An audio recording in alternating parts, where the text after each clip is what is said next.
Sandy horror death.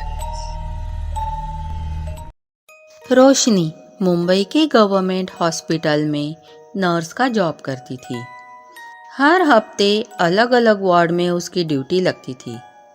इस हफ्ते उसकी ड्यूटी जले हुए लोगों के वार्ड में हुई।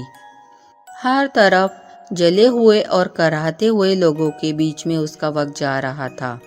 उन लोगों को देखकर उसे बहुत दुख होता था। उसी में ही शोभा नाम की लेडीज की बुरी तरह जलने से मौत हो गई। वह लेडीज मरने से पहले बार बार अपने बाबू का नाम ले रही थी, पर किसी ने उसे बताया कि उसका बाबू भी उसी के साथ जला था और उसकी जगह पर ही मौत हो गई थी। और आज शोभा की भी मौत हो गई। यह वाकया जैसे रोशनी के मन में छप गया था। थोड़े ही महीनों में रोशनी का ट्रांसफ़र मुंबई से दूर एक छोटे से गांव बदलापुर में हो गया। वहाँ गवर्नमेंट का बहुत बड़ा हॉस्पिटल था। आजू बाजू के गांव के लोग वहाँ अपना इलाज कराने के लिए आते थे। उसी हॉस्पिटल के बाजू में नर्सेस को रहने के लिए हॉस्टल भी था और उस हॉस्टल के पीछे एक शमशान था। इसलिए कोई भी नर्स अपने रूम की पीछे वाली खिड़की नहीं खोलती थी। रोशनी अपनी ड्यूटी खत्म करके रूम में लौटी। उसे बहुत गर्मी लग रही थी।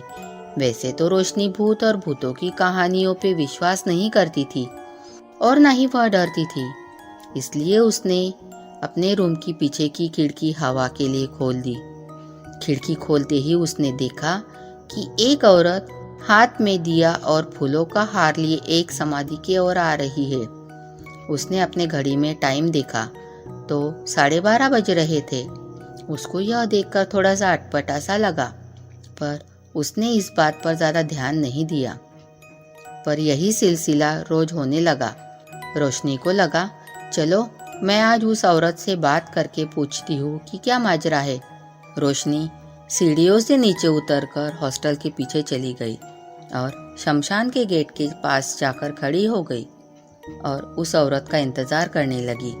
थोड़ी देर में वह औरत वहाँ आ गई तो रोशनी ने उसे रोककर पूछा, तुम कौन हो और इतनी देर रात यहाँ क्या कर रही हो? वह औरत बोली, नर्स दीदी, मेरा नाम शोभा है। मेरा बाबू यहाँ पर है, इसलिए मैं उससे मिलने रोज यहाँ आती हूँ। रोशनी उसके मुंह से नर्स दीदी का नाम सुनकर चौंक गई और उससे पूछा, तुम मुझे पहचानती हो क्या? इस बात का उसने कोई जवाब नहीं दिया और वहाँ से चली गई। दूसरे दिन रोशनी और उसके कलीग्स टिफ़िन खा रहे थे तो रोशनी ने रात वाला वाकया सबको बताया। उसकी बातें वहाँ काम करने वाली सफाई कर्मचारी भी सुन रही थी। शोभा का नाम सुनकर वह चौंक गई और उसके पास आकर बोली, हमारे गांव में एक ही शोभा नाम की लेडीज रहती थी, लेकिन थोड़े महीनों पहले उसको और उसके बाबू को उसके पति ने दारू के नशे में जला दिया था। रोशनी को उसकी बात पर यकीन नहीं हुआ तो वह बोली, चलो मेरे साथ, मैं तुम्हें वह जगह दिखाती हूँ जहाँ उस औरत ने दिया जलाया था और फूलों का हार भी चढ़ाया था।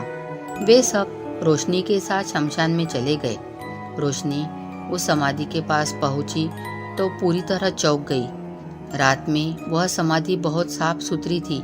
वहाँ पर दीपक भी जल रहा था और फूलों का हार भी था, पर आज ऐसे लग रहा था कि महीनों से वहाँ पर साफ सफाई ही नहीं हुई। महीनों से वह दीपक जलाया भी नहीं गया हो। एकदम से उसे मुंबई के हॉस्पिटल की वह बात याद आ गई कि उस जले हुए लोगों की वार्ड में जिस शोभा नाम की लेडीज की जलकर मौत हो गई थी, वह भी तो बदलापुर गांव में रहने वाली थी और उसका बाबू भी तो उसके साथ ही जला था। क्या वह आत्मा थी जिससे मैंने कल रात बात की? यह बात सोचते ही रोशनी बेहोश हो गई और जब उसे होश आया तो वह बहुत डरी हुई थी। रोशनी ने अपना ट्रांसफ़र दूसरे गांव में करवा लिया, लेकिन यह वाकया अभी भी उसके दिमाग से नहीं गया।